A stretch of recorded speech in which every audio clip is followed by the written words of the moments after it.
We have sent down the Quran in Arabic so that you may understand by applying reason under bracket।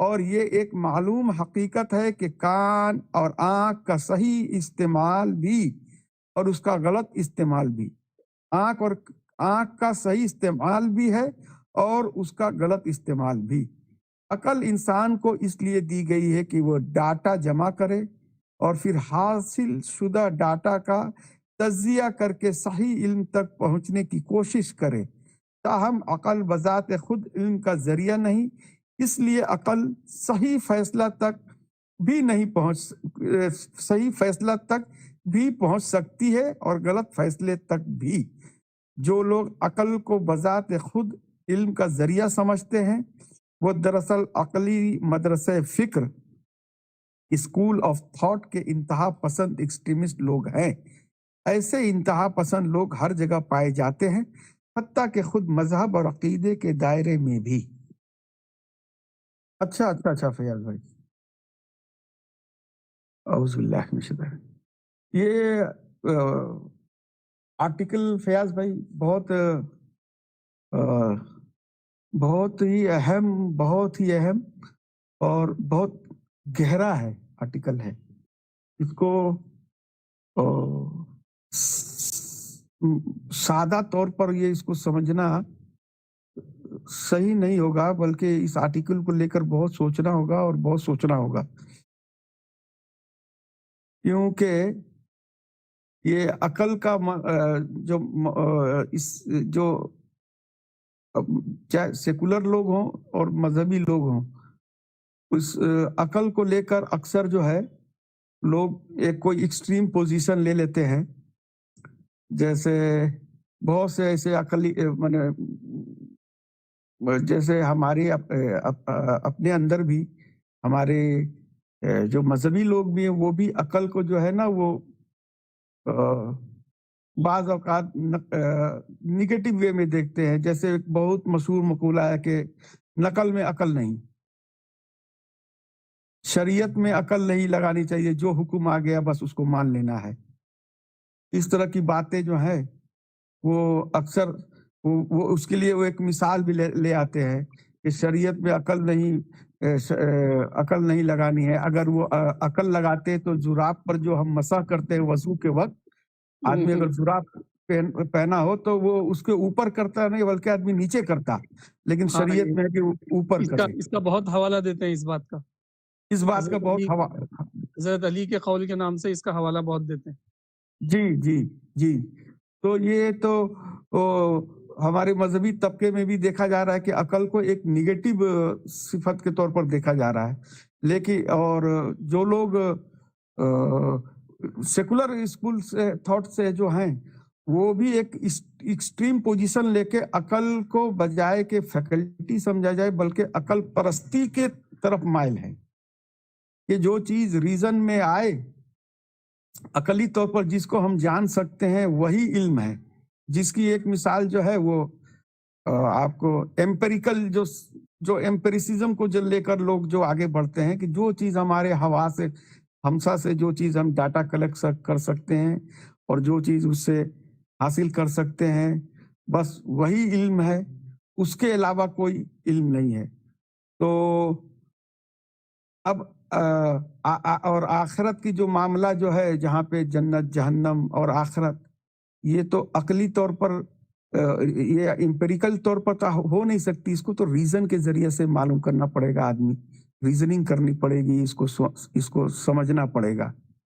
اور بعض لوگ یہ بھی کہتے ہیں کہ دیکھیے عقل میں جو دین میں جو ہے عقل کی کوئی خاص دخل نہیں ہے، عقل کی دخل نہیں لگانی چاہیے، کیونکہ عقل کب چاہے گا کہ آخرت ہو، حساب و کتاب ہو۔ آخرت میں عقل تو کبھی نہیں چاہے گا کہ وہ انسان جو ہے وہ مرنے کے بعد میں اللہ کے ہاں پیش ہو، کھڑا ہو اور اس کا حساب و کتاب ہو اور جنت اور جہنم کا پھر فیصلہ ہو، اور اگر جہنم میں چلا جائے تو انسان کے لیے بڑی تکلیف ہے۔ تو عقل تو کبھی نہیں چاہے گا کہ یہ چیز ہو۔ تو عقل کو جو ہے وہ شریعت اور یا مذہب کے معاملے سے جو ہے وہ اتنا دخل نہیں رکھنا چاہیے۔ لیکن مولانا کا یہ آرٹیکل جو ہے وہ بالکل چشم کشا ہے